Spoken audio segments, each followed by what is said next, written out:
let's talk about beginner guitarist overwhelm. It's been on my mind a lot lately. You know, I was thinking, I learned to play in around 1986. I was thinking, man, if I had all this information at my fingertips like we do today in 1986, I would be such a better guitar player. But you know what? I'm not sure. Because I think I'd be overwhelmed.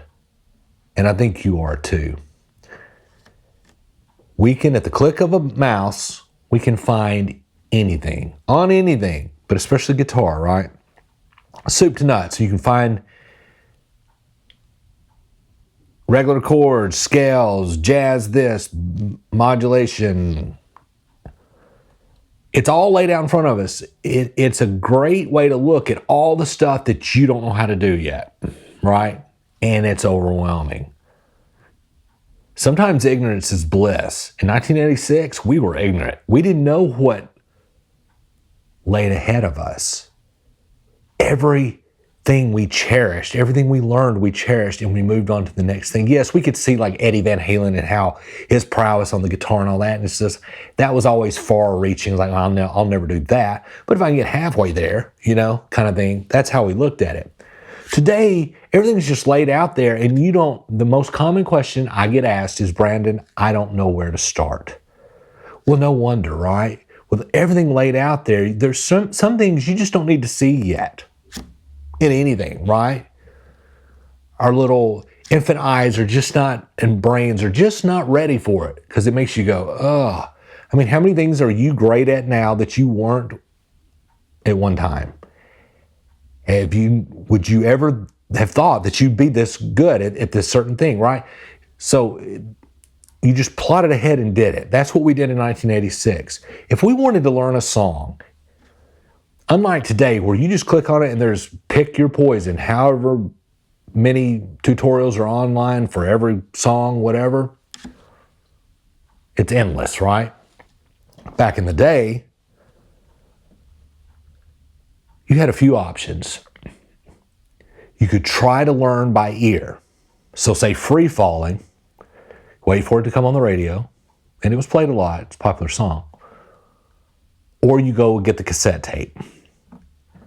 So you'd sit there and rewind and sit there and learn it by ear.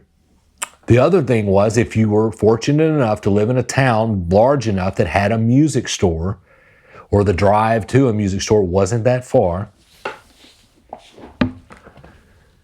you could find a book, usually with the album, Full Moon Fever, Tom Petty, and it had and it would have tabs or chord diagrams in it. So you could learn from a book. And then the final option was you could take lessons. Again, if you lived in a small town in Podunk, wherever, you might not have access to a guitar teacher. Either way, though, you had the guitar in hand to learn. You had to.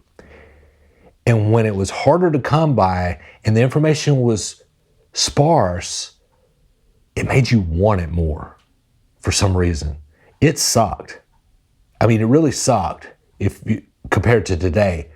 But there was no overwhelm. Yes, I mean, we would get, if something was too difficult, we'd set the guitar down. That's timeless. That's just human nature, right? But there wasn't so much to where we just didn't know where to start. You would find your friend would play guitar, and then he would have other friends that you weren't friends with, and it was like word of mouth. It was like, hey man, I think Free Falling is capoed on the first fret, and it's an E. You'd learn that, man. You'd play on that. You'd ride that high for weeks, right? It was a lot slower back then, right? Another thing too that makes me sound so old, guitar tuners.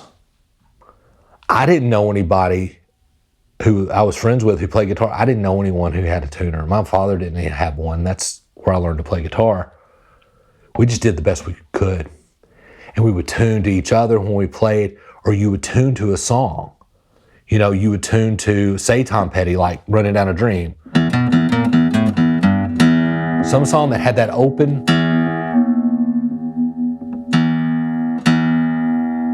and you knew a trick to get them all tuned.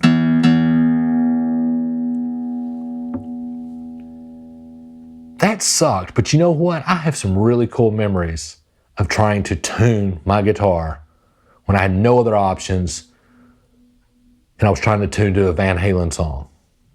I don't have any cool stories in 2025 trying to tune my guitar because it's one and done. I do it in like a minute and I'm over it, right? And I'm on to it.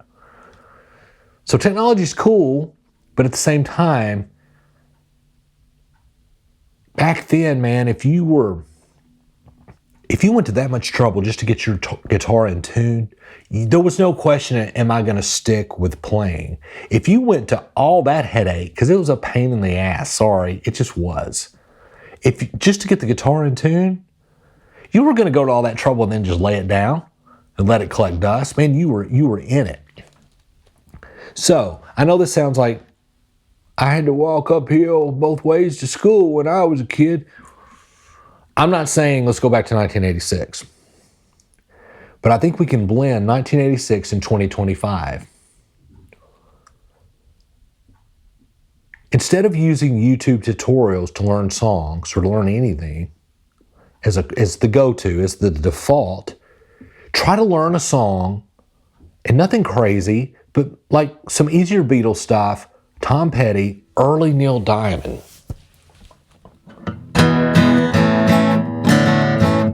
Now my guitar's out of tune, I'm gonna have to tune it. A lot of that Neil Diamond stuff's in E. Try to learn it, and then, when you get stuck, then go to the tutorial, right? The key is to execute. That's the problem with today in everything. We are information rich, but execution poor. We scroll, and then that's all we do, right? So take a page out of 1986, try to learn some stuff, old school, if you will, and then check it on YouTube.